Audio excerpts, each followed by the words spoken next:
It was a night like any other. Dark. Rainy. Dark.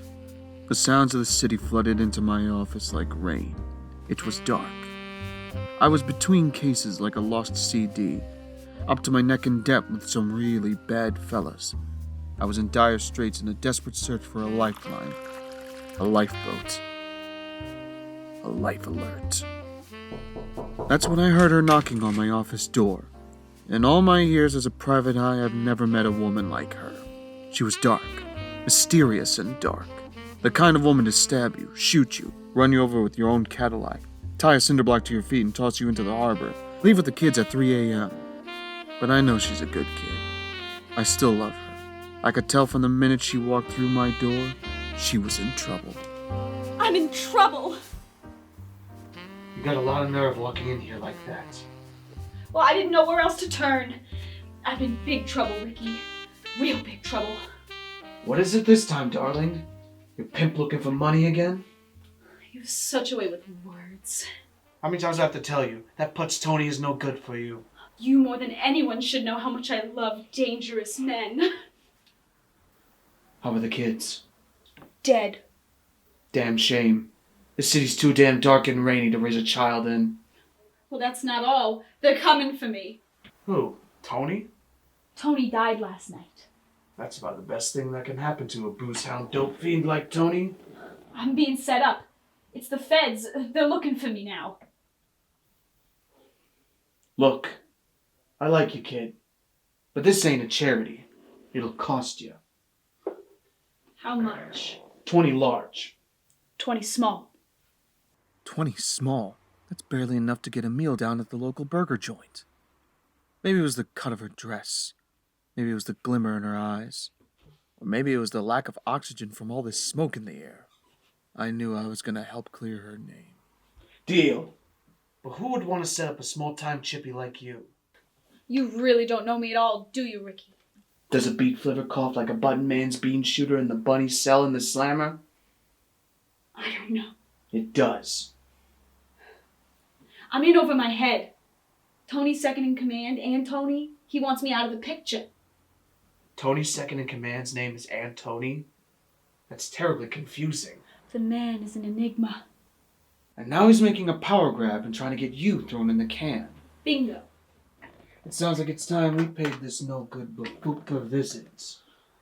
But Ricky, that could mean certain death. I'm a private eye, Toots. Certain death is my middle name. Really? No. It's Stephen.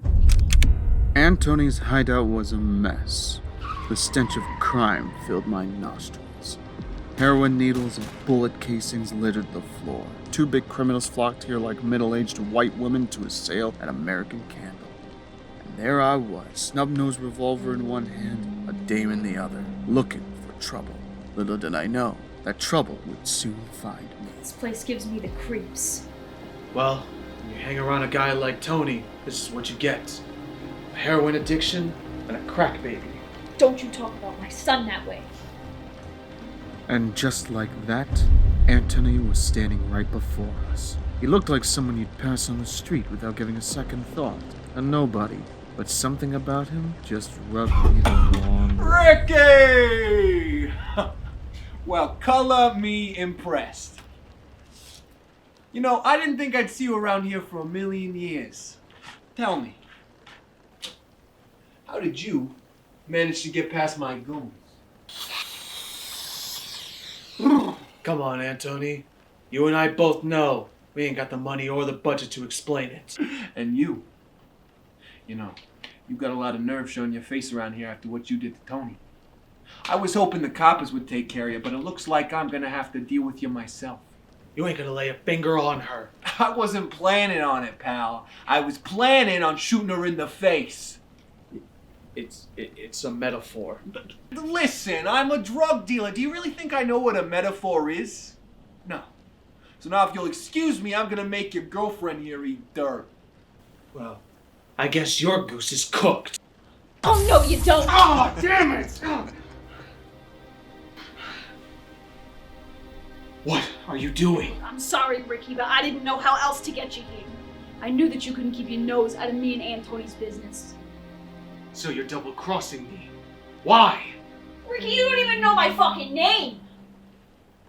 You know, that's pretty fucked up, bro. You're eating with a gun and a fork taped Yeah, together. I mean, the fucking safety's on. What's the big fucking deal? Well, it's Bertha, so... What? It's Bertha? I still can't hear you. My name is fucking Bertha! It's Bertha! Okay? It's Bertha! That's my name. You never asked. That's my name. It's Bertha. Oh. You have anything to say, or...? It's really not dark or sexy at all. That's awful. That's not even remotely sexy. Whoa, whoa, whoa, whoa. Hold the fucking phone. What phone? It's a figure of speech, you fucking idiot. I learned fast. Bertha is a plenty sexy name. And I gotta say, you played your part perfectly, sweetheart. You know, Ricky, you're the only thing standing between this dark, rainy city and total drug addiction. With you out of the picture, we're gonna be rich. Don't take it personal, Ricky. It's just business. Not so fast. What's the big idea? You're double-crossing me now? You're goddamn right. Oh. You see, Ricky, I always had your best interest at heart. This girl, she's no good for you. I mean, she tied cinder blocks to your feet for crying out loud, and then she threw you into the Hudson River. You did do that. And then she got jealous of the EMT that gave you mouth to mouth. Okay. Listen. They should have known their place. Oh, all right? He was a balding middle-aged man. Well, he was dressed like a hussy, so... I didn't mind that. Wait a minute. You set up all of this for me? Well, I also don't want to share my drug money. Ah! Bertha, what the fuck? You could have killed me! You good-for-nothing scoundrel! You killed Tony, and then you were gonna kill me next? Not anymore. Any last words? I wouldn't do that if you ever want to see your kids again. My kids are dead, you bastard! No, they ain't. What? The school bus crash you thought they died in? I faked it. The Bengal tiger you thought mauled them to death? That was just 3 guys I hired in a suit for $750. No. Yeah. I kidnapped your children and I drove them to my Nana's house up in Connecticut. Nana? Nana, the one that makes the cookies? Yeah, that one. Yeah. I raised them for 3 years. The cookies? You raised, No. you raised the cookie. The It took kids. that long? The kids. I raised your kids for 3 years. My kids, alright. I raised your kids for 3 years. And I gotta say, little Ricky Jr. is getting awfully good at throwing a baseball. Oh, don't you lay a finger on him! What's with you guys laying fingers? I'm not gonna lay a finger on anybody. I'm just gonna shoot him in the fucking head. I'm gonna shoot you in the fucking head. No, you ain't. I'm gonna kill your kid. Unless, of course, you shoot Ricky here. So what's it gonna be, Toots?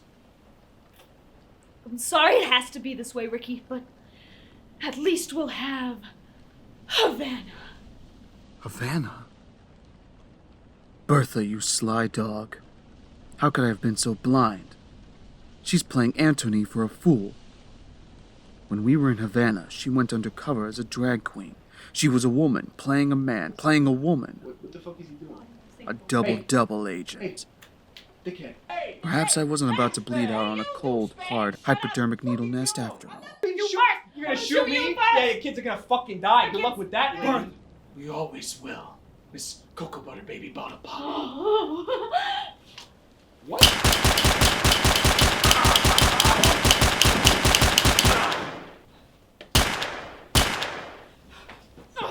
Where are my kids?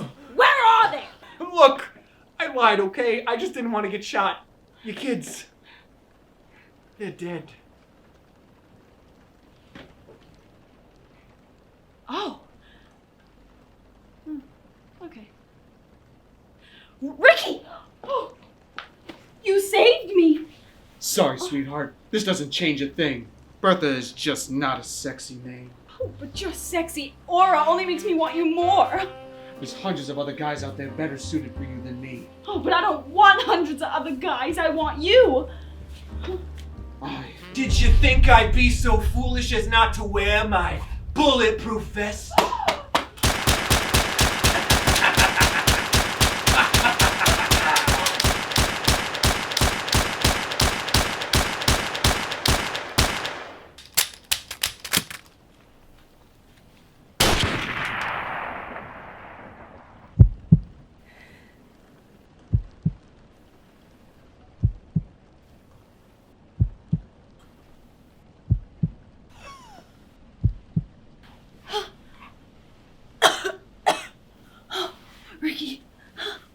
I don't think I'm gonna make it. Oh no, you're gonna be okay.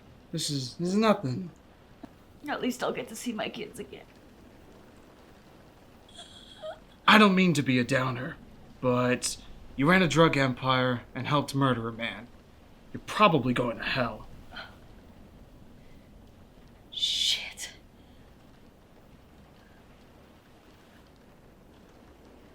She'll be back. I should have just turned her down from the start. This city will eat you alive if you let it. You let your guard down for 1 second and you're kaput. Bertha's life was short and painful. But after today, this dark, rainy, dark city got a little less dark. And rainy. And dark.